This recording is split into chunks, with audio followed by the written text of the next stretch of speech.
Hi everyone, welcome back to my YouTube channel. Today I'm going to discuss with you a numerical problem related to standard penetration test.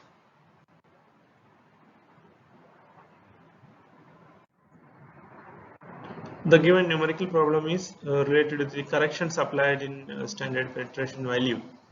Okay, a SPT is conducted in a sand deposit at a depth of 20 meter.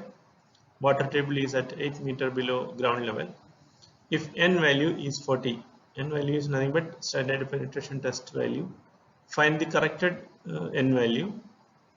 Unit weight of sand above the water table is 18 kilonewton per meter cube, and saturated unit weight of sand below water table is 19 kilonewton per meter cube. Assume gamma W is equal to 10 kilonewton per meter cube. So it is given in the question that the soil through which the test borehole is drilled and the test is conducted is sand, that is cohesionless soil.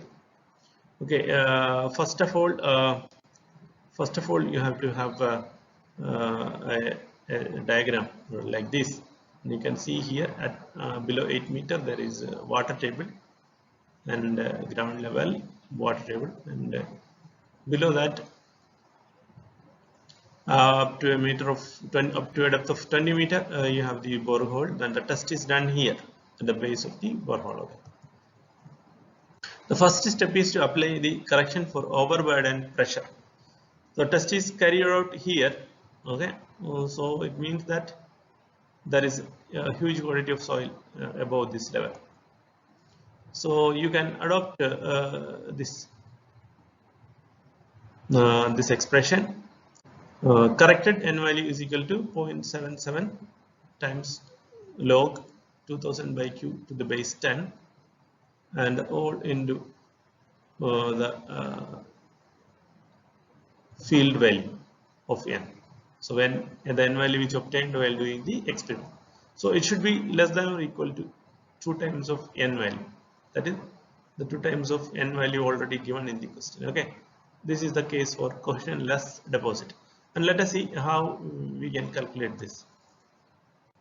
So here Q is the overburden pressure, and you have to calculate that, and it is given here water table is at 8 meter depth.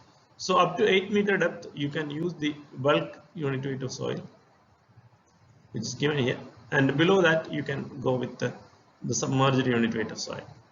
Okay, you can, it is already given 18 is the unit weight above the water table, and you can get 252 kilonewton per meter square.